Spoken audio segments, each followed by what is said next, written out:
السلام علیکم ورحمۃ اللہ وبرکاتہ۔ آج میں آپ کو شیطان کے حوالے سے چند اہم معلومات دینا چاہتا ہوں کہ شیطان کا لقب کیا ہے، یہ شیخ نجدی کون ہے، اس سے کون مراد ہے۔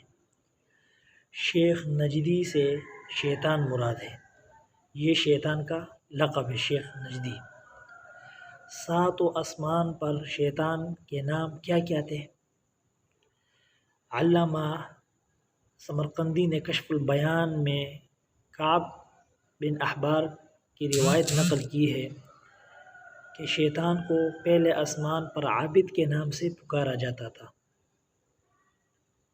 دوسرے آسمان پر اس کا نام زاہد تھا، تیسرے آسمان پر عارف نام تھا شیطان کا، چوتھے پر ولی تھا، پانچویں پر تقی تھا، چھٹے پر خازن تھا اور ساتویں پر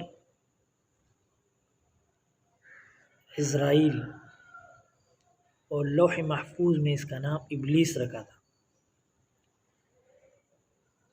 یہ شیطان جنت کا خزانچی 40 سال رہا، 40 سال یہ شیطان جو ہے یہ جنت کا خزانچی رہا۔ شیطان نے عرش کا طواف 14,000 سال تک کیا، یعنی 14,000 سال تک شیطان نے عرش کا طواف کیا۔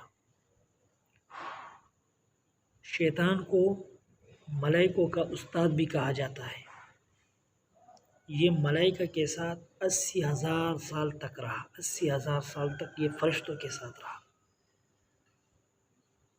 اور ان میں 20,000 سال تک صرف یہ ملائک فرشتوں کو وعظ و نصیحت کرتا رہا، وعظ و نصیحت ملائکوں کو کرتا تھا، اور 30,000 سال تک ملائکہ عرش کو اٹھانے والے فرشتوں کا سردار رہا۔ 30,000 سال تک یہ عرش جو اٹھائے ہوئے ملائکے نا ان کا یہ سردار امیر رہا 30,000 سال تک۔